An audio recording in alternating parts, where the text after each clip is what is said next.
Ito lang naman ang dinisenyo ni Neric Beltran, isang sikat na fashion designer hindi lang sa Pilipinas kundi sa buong Asya at sa buong mundo. O di ba? Pang world class ang datingan na suot-suot ng ating SB19 boys, King of P-pop.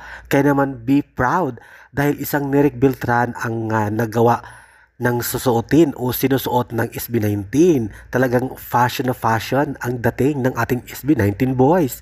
Talagang ipagmamalaki natin ang ating King of P-pop dahil marunong silang magdala ng damit. Talagang P-pop na P-pop ang dating.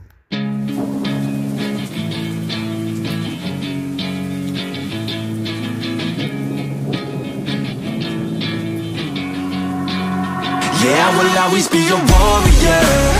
You can't stop me, you can't stop me now. Yeah, I will always be. What you wearing today? It's my brand, What's the name of your brand? Neric Beltran. Wow. Thank you. They want from you?